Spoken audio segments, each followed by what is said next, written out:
Rizky Marhendra dan Ferry Manasye benar-benar keji. Korban yang sudah benar-benar tak berdaya akhirnya digotong dan dibuang ke wilayah Parangkusumo, Bantul, Yogyakarta.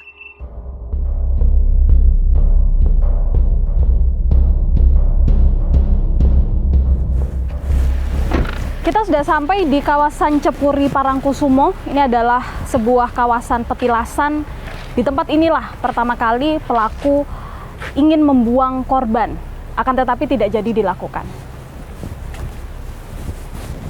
Sebelum memutuskan untuk membuang korban, kedua pelaku sempat melakukan survei lokasi. Salah satunya adalah di Cepuri Parangkusumo ini. Jadi salah satu pelaku ini turun dari mobil, kemudian melihat-lihat kondisi di lokasi ini untuk memastikan apakah ini tempat yang bisa digunakan untuk membuang korban. Akan tetapi karena pada saat itu kondisi sudah malam hari, mengingat pelaku ini berangkat dari Sleman sekitar pukul 17.30, sehingga sampai di sini pasti sudah malam hari. Kondisi di sini ramai dengan pengunjung. Mengingat ini merupakan tempat petilasan. Nah, selain karena ramainya pengunjung, kita bisa lihat pemirsa kalau di sekeliling area ini banyak sekali rumah penduduk. Sehingga artinya ini tidak memungkinkan bagi pelaku untuk membuang korban di sini karena akan ada banyak saksi mata. Baik itu dari warga yang berada di sekitar sini maupun pengunjung yang berada di area petilasan ini. Sehingga kemudian pelaku pun memutuskan tidak jadi. Ia kembali lagi ke mobilnya, di mana di situ berada satu pelaku bersama dengan korban, dan kemudian memutuskan untuk pergi ke Gumuk Pasir yang jaraknya kurang lebih sekitar 1 kilo dari tempat ini.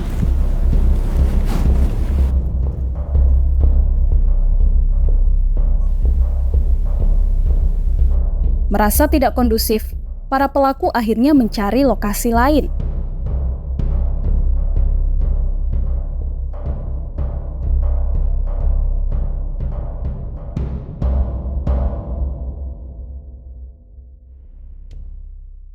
Dari homestay Greenleaf yang berada di Sleman, Yogyakarta, pelaku kemudian membawa korban menuju ke area Gumuk Pasir. Jaraknya kurang lebih sekitar 35 km dari homestay menuju ke Gumuk Pasir, atau kurang lebih sekitar 1 jam perjalanan. Ini adalah titik ketiga pelaku berhenti dan memutuskan untuk membuang korban di sini. Dalam keadaan pada saat itu korban masih hidup meskipun sudah kritis. Nah, kalau kita lihat pemirsa, area Gumuk Pasir ini merupakan area yang begitu sepi, terutama malam hari, karena pada saat itu pelaku berangkat dari Sleman sekitar pukul 17.30 waktu Indonesia Barat, sehingga diperkirakan sampai di tempat ini sudah malam hari, sudah tidak ada orang, sudah sepi. Nah, disinilah pemirsa merupakan TKP tempat penemuan korban atau titik terakhir pelaku bergerak dan akhirnya memutuskan untuk membuang korban. Kita akan bertemu dengan saksi yang pada saat itu pertama kali menemukan korban tergeletak di sini dan didampingi dengan Polres Bantul ya. Assalamualaikum Pak, permisi.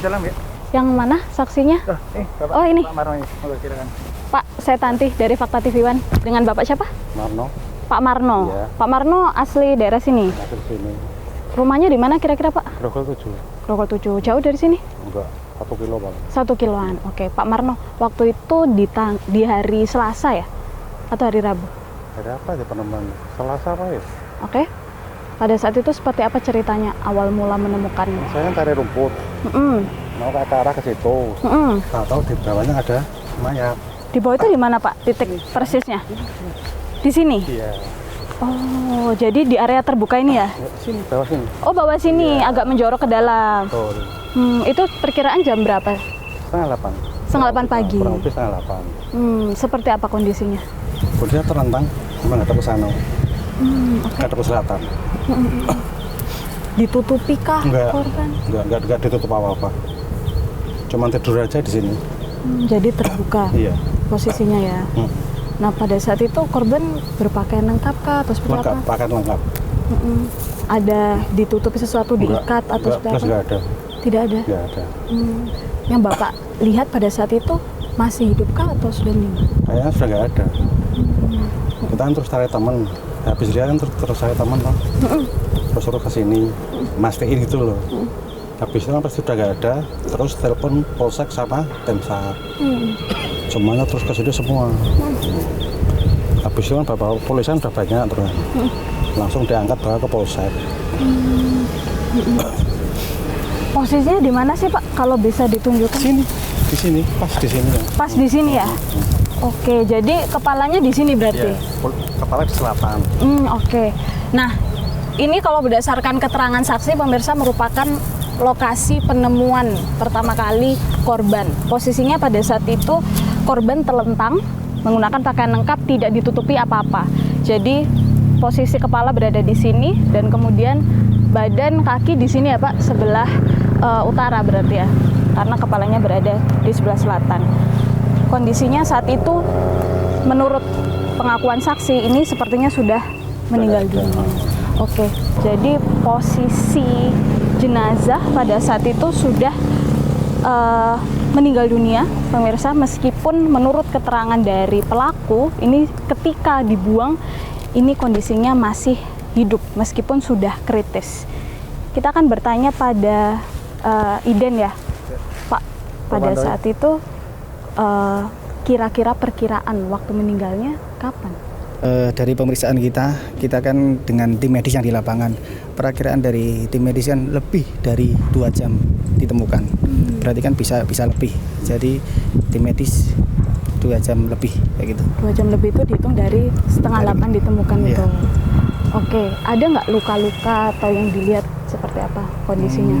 Kalau untuk luka yang kita temukan dengan tim medis ya di bagian wajah. Apa saja Pak lukanya? Luka apa ya? Luka lecet, luka yang udah kering gitu ya, udah mengering sama di sini sama di dagu. Ada lebam-lebamnya kah? Kalau lebam di bagian pinggang. Bagian apa ini? Tapi itu kemungkinan sudah lama atau baru? Kaitan dengan lama atau baru kita tidak bisa memastikan karena itu ranah tim medis. Setelah itu kita kirim ke Rumah Sakit Bayangkara untuk dilakukan pemeriksaan lebih lanjut. Baik, kalau begitu. Terima kasih banyak, Siap. Pak.